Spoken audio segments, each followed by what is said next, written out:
Welcome back, guys, to another video brought to you by your one and only literary Pharaoh. Guys, I just want to talk to you guys about the experience, the Bud Crawford Canelo experience, and I call it an experience because it was bigger than boxing to me. I was not at the event, of course. I wasn't going to spend thousands of dollars to go to Las Vegas. I was at home, comfortably watching it on Netflix, and surprisingly, there were no buffering or glitches with Netflix. I think momentarily there was an audio issue where I didn't get audio for about like 10 seconds. I don't know if it was just my TV or my streaming network, or if it was something that happened to everybody else. But that's the only problem that I saw with Netflix on that day. And the experience was just marvelous. It was great. I'm gonna just get right to it, man. When the whole night, like, I'm watching all the fights. I watched the prelims, I watched the undercards, I watched everything. My whole day was pretty much booked, and my Saturday was just right. As you can see, I'm at a loss for words right now. I can't really just truly. I'm trying to find the words to express to you guys listening to me right now how this Saturday experience made me feel, particularly the Bud Crawford and Canelo fight. And I'm on record on my channel saying that I didn't think that Bud could pull it off. Not because I was going against Bud. I don't know these guys personally, but people have taken this boxing analysis and boxing prediction thing to a whole nother level. If you pick a guy, if you think that a particular boxer is going to win, you get attacked by the other group. Vice versa. People who were picking Bud to win would get attacked by those who thought that Canelo would win. And when I say attack, I mean personal attacks. Calling you names, you're retarded, you're a casual, you don't know boxing, you're stupid, Talk about the boxing points. If a particular person or an individual thinks that Canelo was going to win, and they give their particular viewpoints, or they lay out their analysis, then it's just up to the other person to retort or counter the argument. Don't get personal, but people have gotten personal. I've had people call me delusional, you're stupid, because I picked Canelo to win. I wasn't going for Canelo to win. I just picked him to win. I was wishing that Bud Crawford won. The night was amazing because I've been tracking this whole thing before it came to fruition. I've been keeping up with it months before September 13th came. I was always anticipating this fight, just like everybody else who are strong boxing fans. And I was nervous. I felt like I was the one in the ring. And I think that this is where I want to take this conversation to kind of shine light on the immense, profound nature of what sports can do to people, and what inspiring yourself or putting yourself in a position where you are going against all odds and the chips are stacked up against you. You're already starting behind the 8 ball. You have an uphill climb. You're doing something that nobody else has done before by climbing 3 weight divisions to fight another great. Coming from a place that's relatively unknown for producing boxers, Omaha, Nebraska.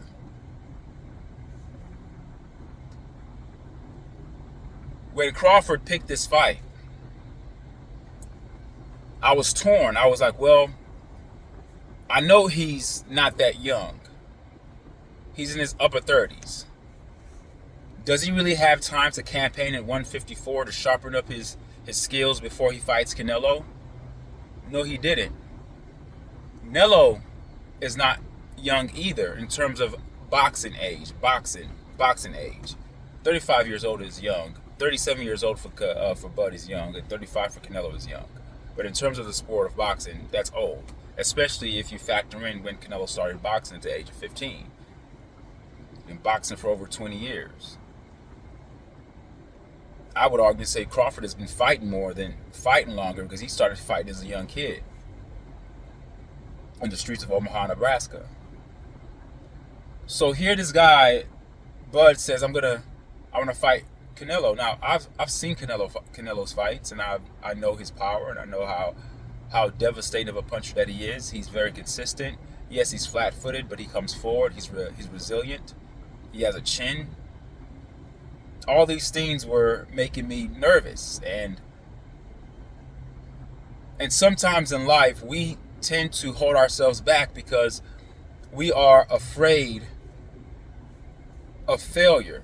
We don't want to accomplish goals, or we don't want to even seek out to accomplish certain feats or certain goals because we have this perception in our heads that it's too big, it's too much. I don't want to fail, and if I go up against this thing, I'm going to be embarrassed. What Bud Crawford did was tell everybody what he was going to do. And yes, we get it. All boxers, when it's time to fight, they're going to speak confidently about themselves. They're going to say the right things. They're going to say, oh yeah, I'm going to win. I'm going to knock him out. I'm going to do this. I'm going to do that. I had a good camp. You know the rhetoric. You know the same thing that people who are about to box say. No one's going to get on stage in a press conference and with a mic shoved in their face and say, oh, I think I'm going to lose. I've never heard a boxer say that. Even if they know they're going to lose, they don't say that. So when Bud Crawford was saying these things, I felt like, well, you're supposed to say that. You're not supposed to say, I'm fighting Canelo, let's see what's going to happen. You're supposed to speak confidently. But one thing that made me a little bit reserved in following that narrative is because Bud Crawford himself, he's very prideful, and he doesn't like the fact that he's not getting the respect that he thinks he deserves. He doesn't want to take an L. I think he loved being undefeated. And at the time, the money factor kind of convoluted my mind a little bit because I was like, well, is this guy just trying to cash out before he retires? Does he just know that he's going to get his ass beat or possibly knocked out by Canelo, and he's okay with that? That's the kind of thought process that starts to insert my psyche. I started to think a little bit. I was like, okay, is this guy... I needed to understand his motive. And I never understood it until after the fight. If your motive is just to cash out, then my prediction of you losing seems to be a little bit more real, because I feel like, well, if you're just trying to cash out, losing is not a big deal to you. Your legacy is not that big to you if you're just trying to cash out. And then it's a win-win proposition for Bud, because if he loses, he's the little guy that climbed up 3 weight classes to fight, an all-time great who sits comfortably at 168.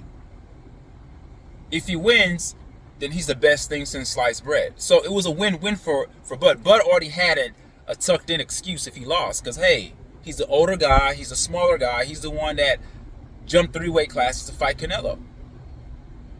So that was my thought process going into the fight. But then later on, I started to listen to more interviews as the fight was getting closer and closer. I listened to the interview that he did with Stephen A. Smith. I listened to another interview that he did with Max Kellerman, and I was like, man, this guy sounds awfully confident. But it's not a confident that's disrespectfully arrogant. You know how some guys just miss their opponent? They'll just say, oh yeah, I'm gonna finish him. He's nothing. No, he didn't. Crawford wasn't like that. He had this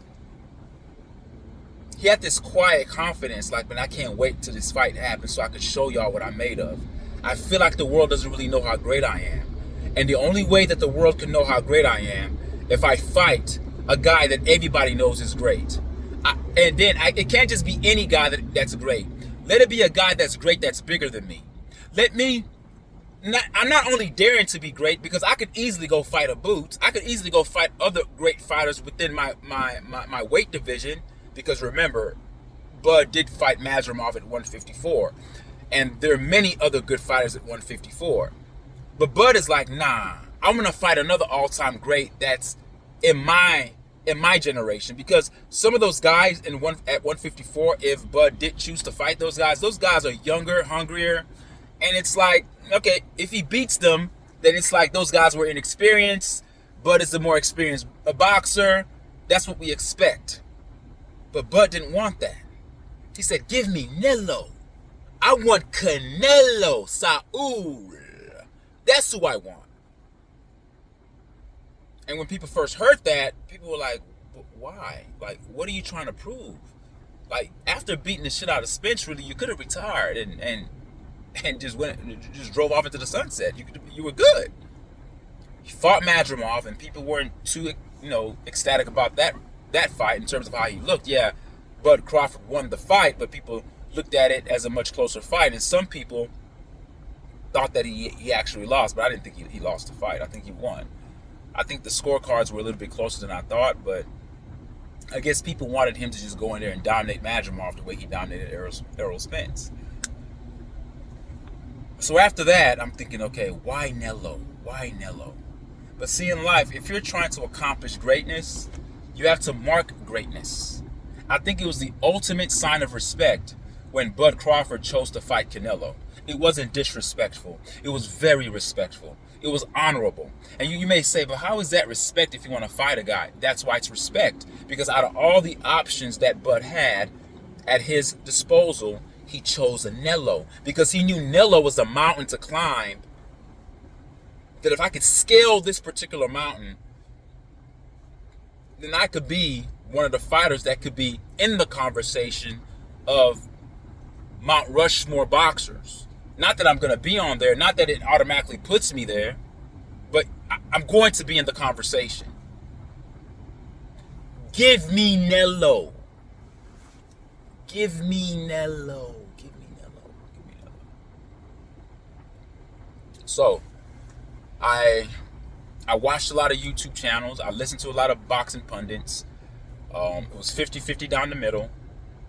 And I'm thinking of the fight because I'm still seeing Crawford as the little man. I'm still seeing him as the guy that was leaner, that fought Spence. I'm still seeing him as a guy that fought Madrimov.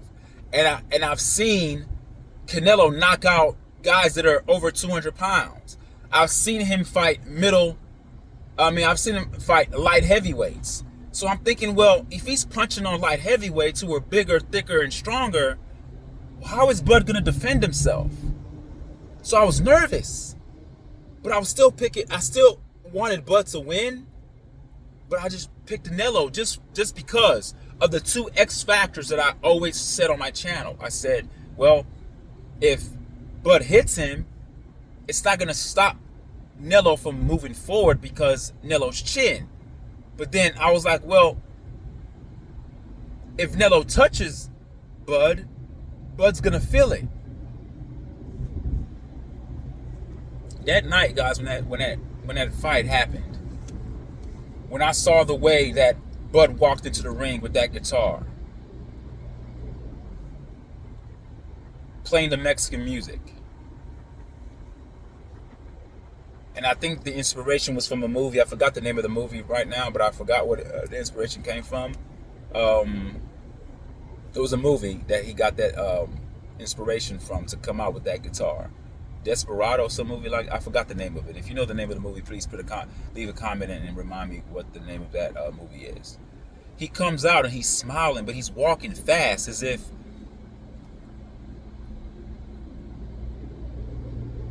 it's not a show.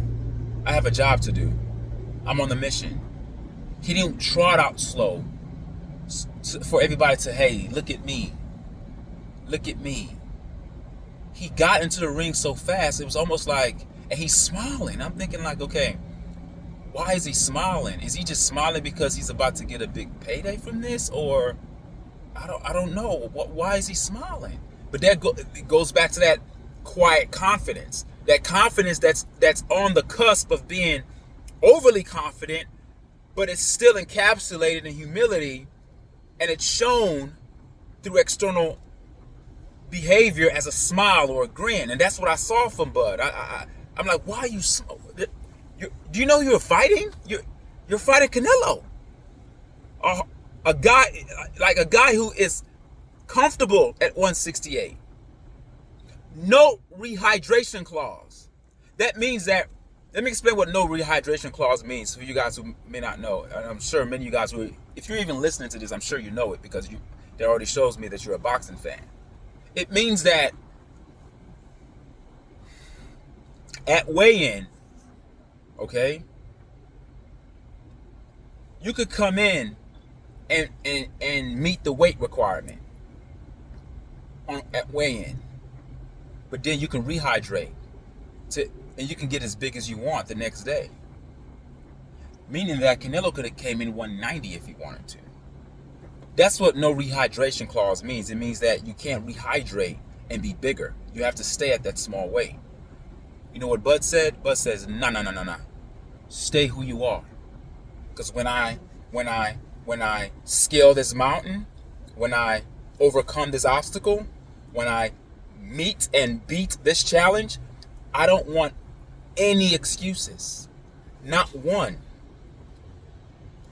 They asked Bud, did you put in a rematch clause in the contract? He said no. The reporter looked at him like, what do you mean? This is crazy. Like, okay, I don't think you guys understand the gravitude of that win. I think because he made it look easy, so it's just another day, another night in boxing. I don't think you guys understand the greatness of Bud and the psyche, his psychology. Man, that fight brought me to tears, folks. I'll be honest with you guys. When I watched that fight and he won, you know when he dropped down to the floor, I was crying too. And you say, why are you crying? You act like you're the one in there. I felt like I was the one in there. But symbolically, because life brings us these challenges and life brings us these obstacles, it was very inspirational to see what he did. He could have taken the easy route. After beating Spence, he could have been like, I'm done. He says, no. There's another guy that's great in my era. And if I'm done now, I don't think I'll be talked about the way I want to be talked about. And I don't even believe that people know how great I am. Who out there can I fight to show my greatness? You know what? Since everybody says I didn't fight anybody, because remember that podcast that they had with the, it was Shaquille O'Neal on there. I think it was Tom Brady. You had Bud Crawford, you had Nello, and you had Shaquille O'Neal. They were on this podcast. And Nello was like, who have you fought? You fought nobody. All right? And there was another press conference that they had, and Bud reminded Nello, saying, okay, when I fight you, are you a nobody? Because since I fought nobody, once I stump a mud hole in your ass, this is what Bud Crawford said. He says, once I stump a mud hole in your ass, then you're going to be a nobody either. See, that's the anger part of Bud. See, he tries to encapsulate or bottle his emotions. And he tells you, not elaborate, not with hyperbolic verbiage, not with hyperbolic rhetoric. He just says what he's going to do. He says, look, he told the Mexican fans, he says, after Saturday, a lot of you guys are going to be crying. It reminds me of, and I hate to compare it to, well, no, I don't even hate to, because I don't even believe in that in it, but it's like the religious story of Jesus, right? The myth, the religious story of Jesus, when he's telling the people, you kill me and a third day I'm going to rise. I'm the Son of God. And everyone's looking at him like, oh, he's blasphemous. Kill him. He's saying that he's God or whatever. But he's telling you the truth. But it's so surreal that you're like, this guy is crazy. Who says that? In a hostile environment, Bud looks at the crowd and says, after Saturday, all of you are going to be crying. If that's not confidence, I don't know what the F is. Fight night happens, fight night comes, and I have all these emotions that are circling within me. I'm standing up, I'm sitting down. The whole time I'm just thinking, just don't get knocked out, don't get knocked out, don't get knocked out, don't get knocked out, don't get knocked out, don't get knocked out. First round goes, I'm like, okay, they're filling each other out. Second round, third round, fourth round, I'm like, okay, he's still in there. He hasn't been knocked out. And the whole time I'm watching the fight, the only thing I'm focused on is Bud not being knocked out. But as I'm watching him not being knocked out, I'm watching him pull off combinations on this monster of a man called Canelo, of this powerful puncher called Canelo, a guy who relentlessly comes forward named Canelo. I'm watching him counter Canelo. I'm watching him frustrate Canelo. And I'm like, okay, just don't get knocked out. Because in my head, you got to understand, I didn't think he had a chance to win. I knew there was a possibility that he will be up on the scorecards because of his skill set, of his speed. You know, he'll be able to outpoint Canelo in the early rounds. But I thought that maybe he would wear down because of the weight. But I didn't really buy too much into that narrative because I work out a lot. And I understand that if you put on weight the right way, it's one thing to put on weight if you're just eating a bunch of ice cream and junk food and you just put on weight that way. But the way Bud Crawford put on the weight was through exercise, and he was actually fighting more closer to his natural weight than he did when he was fighting at 150, 147, 135, 147, or even 154. Because once after he fights, once he rehydrates in his normal day, even though we all know Bud stays in shape, but he's never that much in shape where he's walking around at 150 or 155 24/7. His natural walk around weight is probably close to 180. So I thought that him putting on the weight was never a big deal to me. But because the experts were saying it, I started to buy it. I'm like, well, maybe he's going to get tired because he put on the weight. And I would see Nello touch the body of Bud. I would see Nello kind of catch Bud sometimes, but not real flush, but just enough. And I would look at Bud to see how he would react. And Bud would do the smile and stick the tongue out a little bit and say, that's nothing. And I would tell myself, is this guy faking it? Is this all part of showmanship to just prove to Nello that the punches that you're hitting me with, they really do hurt, but I'm gonna fake it like they don't hurt?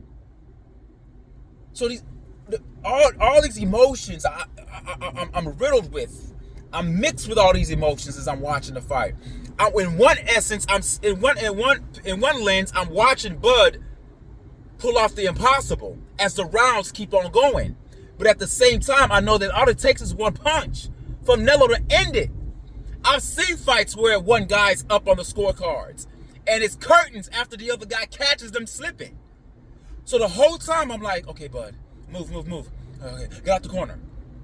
I'm not happy at this time. Round 5, round 6, round 7, I'm not happy.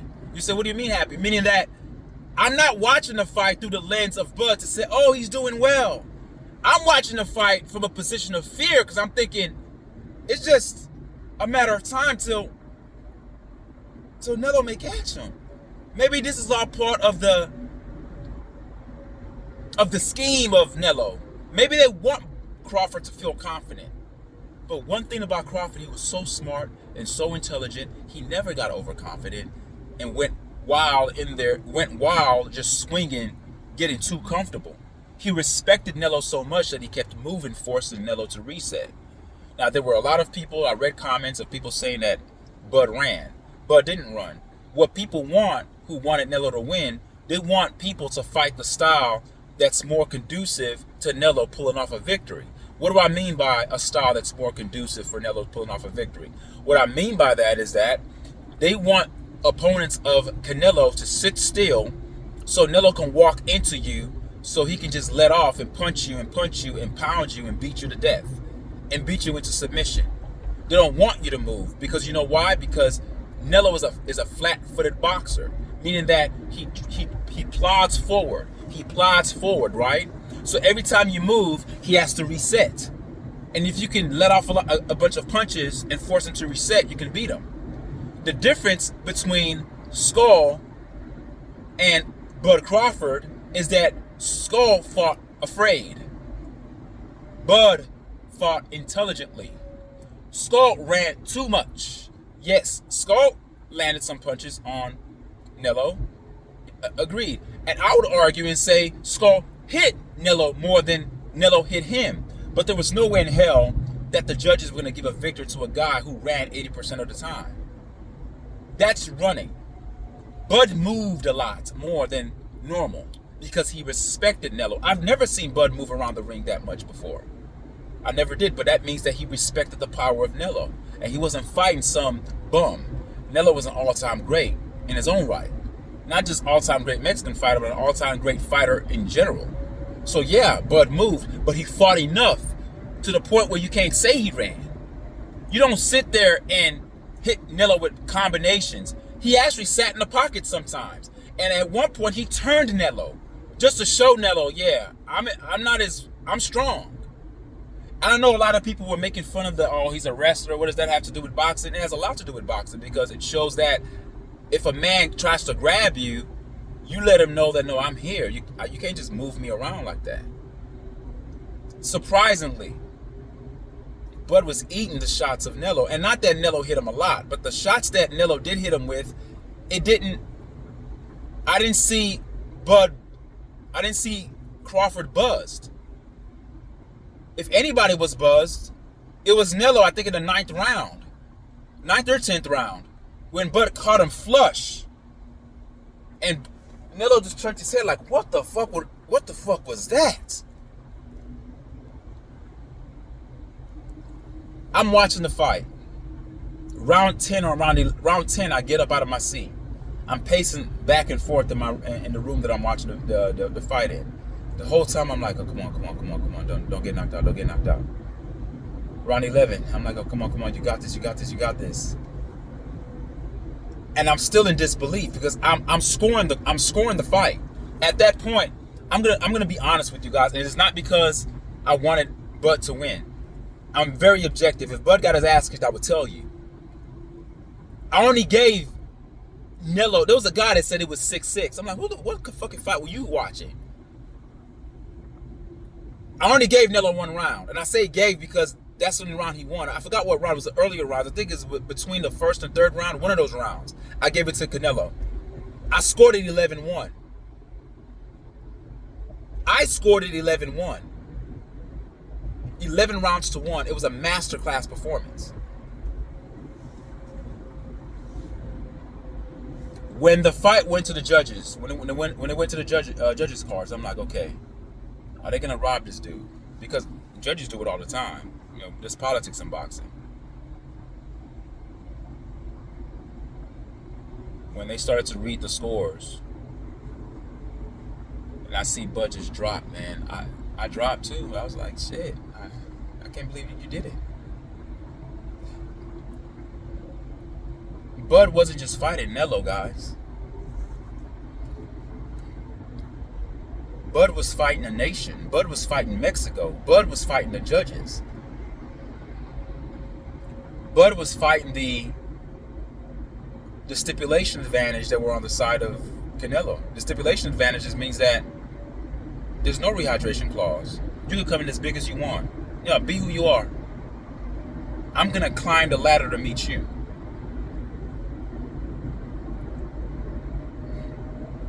Let me give you guys the analogy for a second, right? Maybe you guys are missing the gravity of this, and maybe I'm just the one that's too emotional about this, and I'm really trying to hold myself together here as I'm doing this video. Let me use a track and field analogy for a second. Everyone, you guys know who Usain Bolt is, right? 100-meter sprinter, world-class sprinter, great champion, won a lot of gold medals in the 100 and in the 200.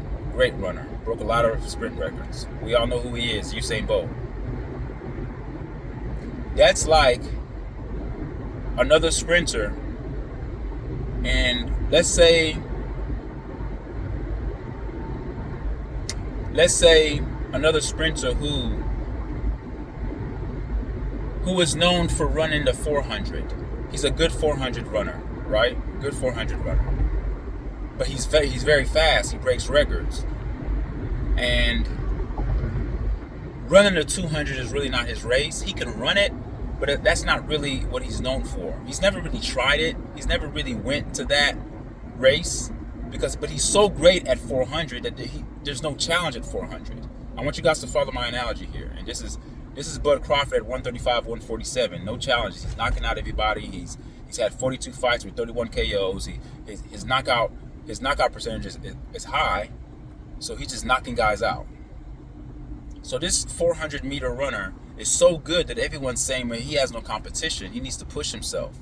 And no one's really talking about this 400 runner guy. Everyone keeps talking about other sprinters, even though this guy who runs the 400 has broke many records, but he doesn't feel like his name is given the proper respect that it deserves. A lot of people overlook his accomplishments in the 400 because he makes it look so damn easy. So it's like, So Usain Bolt is tearing up the 100s, the 100 sprint, the sprinting races, and he's tearing up the 200 sprinting races. And this guy says to himself, the guy who runs the 400 says to himself, I want to race Usain Bolt. Usain Bolt being the Canelo in this analogy. I want you to follow me. And people are like, but that's not even your race. Why do you want to, you're already great. Everyone knows you're great. But the 400 sprinter, the 400 meter sprinter is like, well, yeah, people know I'm great, but everyone keeps talking about Usain Bolt. I feel like if I retire, I feel like if we both retire today, he'll get all the kudos and accolades. And people talk about me, but the 400 it's a fun race, but people love to watch the sprints, the 100s or the 200s. I feel like my name isn't really ringing any bells here. Like, it's not really transcending through the sports realm. It feels like this guy, Usain, they talk about him a lot. A lot of people, a lot of track and field experts, they're trying to talk him out of it. They're trying to talk. That's why I say, don't race Usain Bolt in the 400. Don't do that. I mean, don't race Usain Bolt in the 200, because that's just his race. And then if you lose, it's gonna be like you're already upset that you're not being talked about as much as you feel like you need to be talked about. You don't want an L on your record. Yeah, we understand even if you got an L, people would understand that that was not really your race. But the 400 meter runner's like, I don't give a damn if it's not my race. I want to beat him. I want to beat an all-time great sprinter in his race to prove how great I am. Bud, I want to fight in your weight class without a rehydration clause to show that I'm greater than you, that I'm the best boxer in this generation. 400 meter sprinter, I want to race Usain Bolt to show that I can beat the best sprinter, even though I'm not a sprinter, because that's not really my race. I'm 147. I'm not truly 168, but I'm going to pack on the weight to fight this guy, and I'm going to tell him, be you. Don't rehydrate.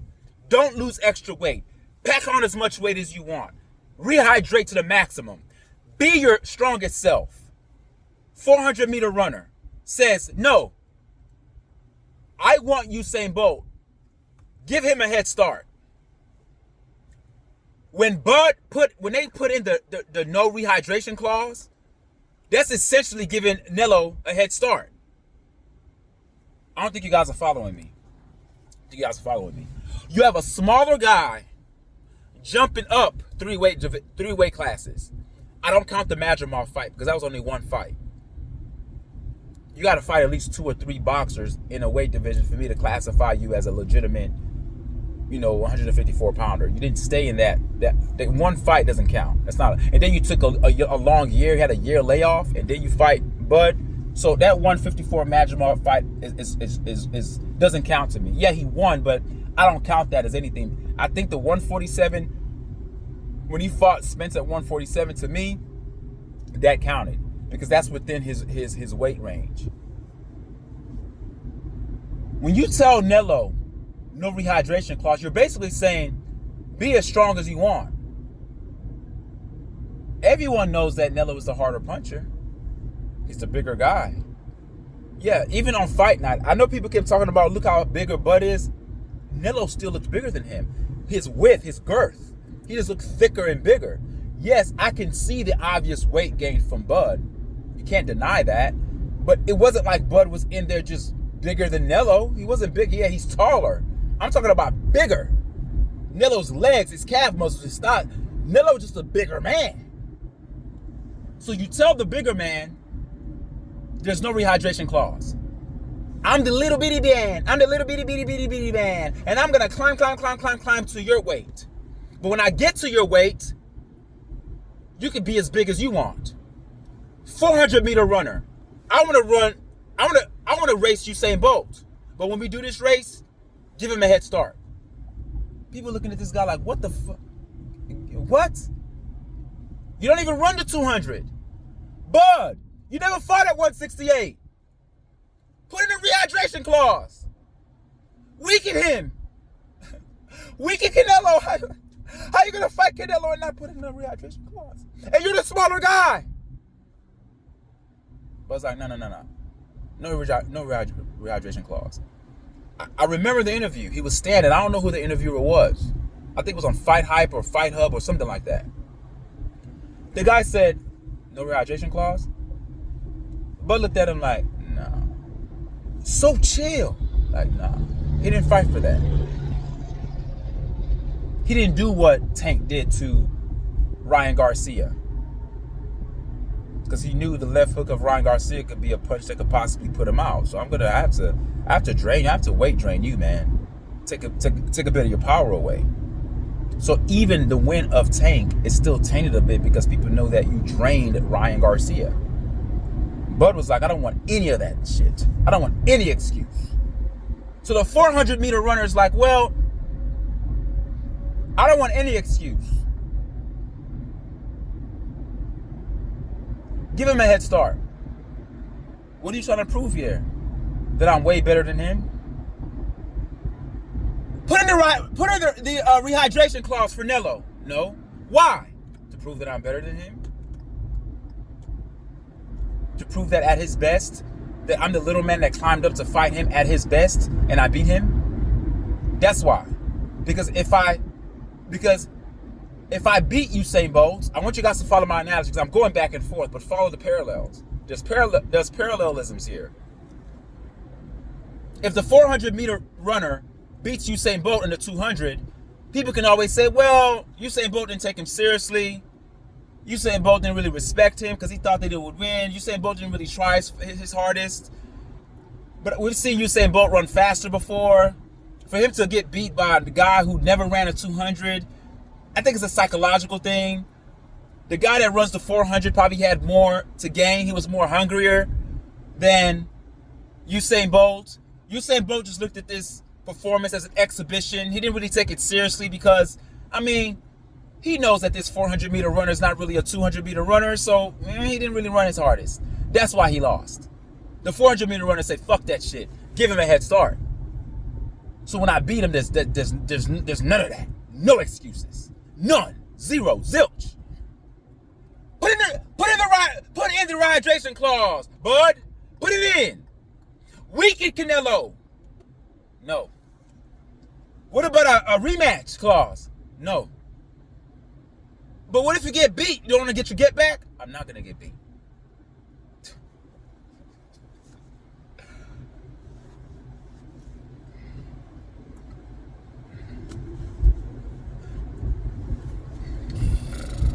Bud's confidence, it's not even confidence. I don't even think it's confidence. Confidence speaks of somebody, you know you can't do something, so you're just trying to psych yourself to make yourself believe that you can. I think he just knew. He just knew who was better than Nello. He knew it. He said it himself. After the fight, he said that many of you guys are shocked, but I'm not shocked. Look at the after the fight press conference. He said it. He says, yeah, many of you guys are shocked, but I'm not. Because I knew when I set my sight on something, I knew what I can do. I just needed to show you guys. I just needed the opportunity. And he got the opportunity. The 400-meter runner finally gets his opportunity to show the world that he's faster than Usain Bolt. Not only just faster, but better. It's just a better all-around athlete because I'm going to give you a head start. A little bit of a head start. Not too much. I'm not crazy here. I'm going to beat you. Masterclass performance by Bud Crawford. So when he hit the 4 grind, I hit the 4 grind. Because life brings us a lot of obstacles, whether it's health challenges, life and death situations, whatever situation that you find yourself in or that you have found yourself in the past. These mountains are steep and they're very difficult to climb in life, and challenges come at you randomly. But what Bud did was inspirational. And if you're not a boxing fan and you don't follow boxing, then this means nothing to you. It's the man that he is. I think that's why I got emotional, because if he was talking a bunch of crap, I'm gonna knock you out. I'm the best in the business. Like if he was like a Muhammad Ali, like just a talker, yap yap yap, it wouldn't. The win would just be like, okay, he won, cool.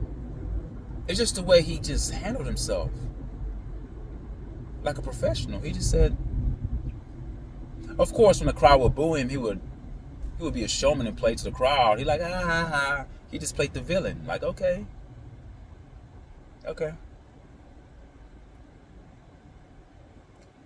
The cream will always rise to the top, folks. And when you are great, it's going to show. But your greatness cannot be seen if you remain on the path of comfortability, being mediocre. It needs to be a time where fear of failure cannot be an obstacle that blocks you from trying to accomplish bigger goals in life. And I'm speaking to myself when I say that too. I'm giving myself, the advice that I'm giving you is the advice I'm giving myself. And I've gotten better at that, even at work. Even my supervisor, he told me, like, I like what you do, you take risks. When he told me that one day, I was like, wow. Which I do. I take risks. When I'm called to help with something, I'm not conventional. I'm not I know what could happen. I'm very aware of things that could go wrong, but I'm not predicating my actions on what could go wrong. I'm predicating my actions on what could go right. So there's a particular type of energy that I function with that's hinged on the vibration of positivity and positive outcomes. Not to say that I'm not saying that everything always goes my way. That's not what I'm saying, but the way that I move, the consistency of the way that I move, it's all encapsulated and riddled by a person that's confident, that's going to do things that to others seems like you're taking risks. Because I did think that Bud was taking a risk. I'm like, what the hell are you doing? Why do you want to fight Nello? Like, who thought in 100 years that you would ever fight Nello? When you started out in light at 135, Nello was already beating guys at 154. Like, what? Like, nah. That fight was everything, man. Like, I'm coming to work today, I'm like, man, I don't even, like, my mind, I'm here, but I'm gonna be here, but I'm not here. I can't explain it. I don't know.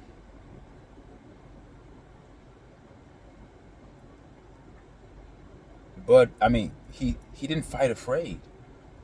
He moved around. Of course, I'm not gonna sit there and be a piñata, because we know that's the strength. You're playing into Canelo's wheelhouse. You're playing into what Canelo wants you to do if you stay against the ropes and you stand still. So if you have the ability to move, but move with intentionality, not move to run, to not fight or engage, move to engage, but not get hit. But there were times where Bud allowed himself to get touched, just a counter. That's when I knew he was going to win the fight. That's when I knew, okay, this guy. But then again, I take that back. I didn't know he was going to win anything, because I still knew the judges could. If he didn't knock out Nello, then we don't know, because the judges could have just said it was a draw. That's when I knew Bud's confidence had settled in. When he would sit in a pocket and let Nello throw off, and he would counter the shit out of Nello, throwing pieces, punch shots to the stomach, piecing him up to the face. I'm like, wow. I'm going to say this, and maybe you guys may disagree, but I think that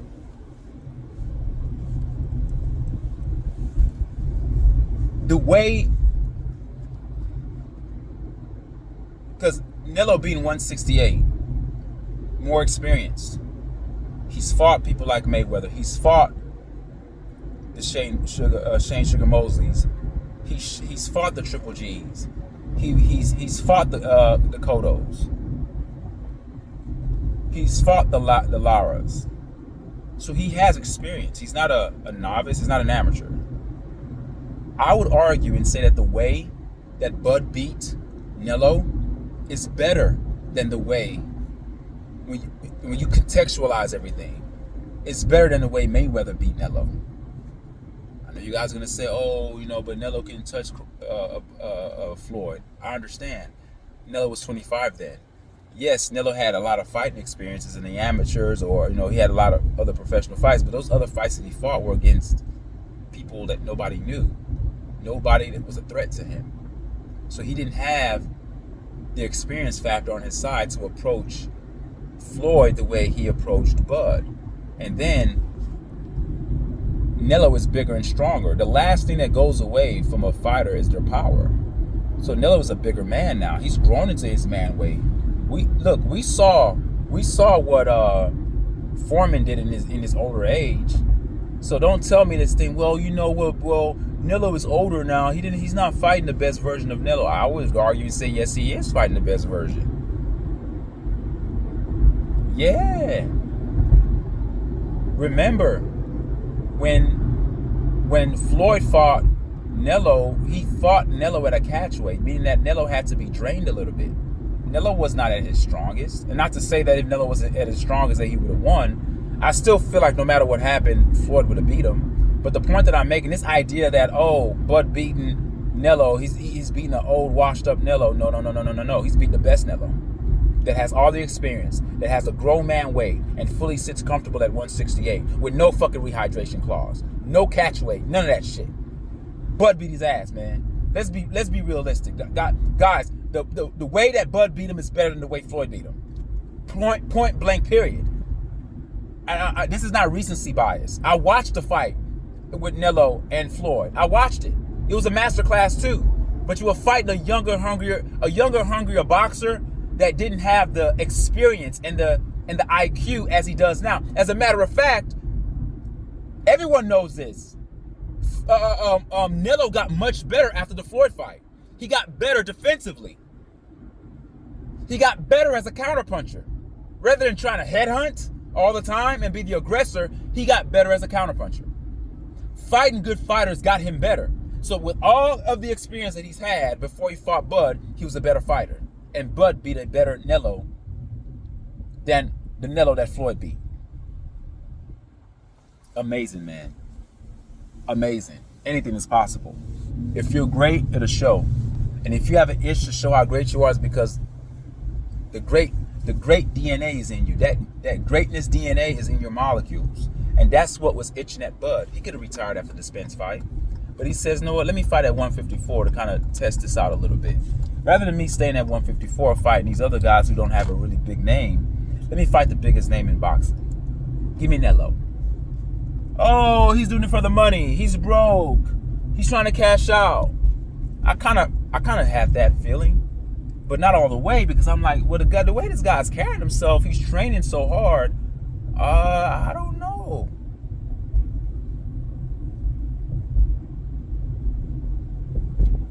People said that, the lights were too big. No, the lights were just right. Oh, he's never been in this position, and he may get overwhelmed by how big the lights are, because he's never fought on a stage this big. But when you're great, the stage is never big. The stage is always right, because it was something that you always foresaw happening. It's something that you've always dreamt of. It's part of your molecular makeup, your psychology, your dreams. You know you are. He came in there and beat the shit out of Nello, man, which I didn't think he was able to do. It's the way he did it. He left no stone unturned, to the point that you couldn't cheat him. You couldn't. The judges couldn't give it a draw. They couldn't. It was an 85% Nello crowd in hostile territory. That sprinter that ran against Usain Bolt, with the analogy that I gave, the hypothetical situation, that's not only did the 400-meter sprinter give Usain Bolt a head start, they do the track meet in Brazil. And in Usain Bolt's home country. And everyone's booing this 400-meter runner. Like, oh, boo, who are you to challenge? You're crazy, you're stupid. Who are you to challenge Usain Bolt? You're a 400-meter runner. You're disrespectful. Who are you to challenge him?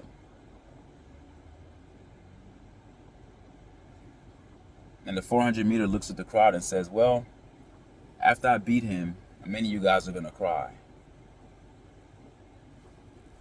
Dude, if that's not, that gives me goosebumps, dude, when he said that. Y'all are going to cry. Not only did they cry, they left early. A lot of Nello fans were leaving in the 8th round. They knew it was over. And then Nello headbutts. I think it was an intentional headbutt out of frustration. He headbutts Bud, kind of stops Bud's momentum. And there was a part where I thought that Bud could have knocked out Nello. He had Nello wobbly.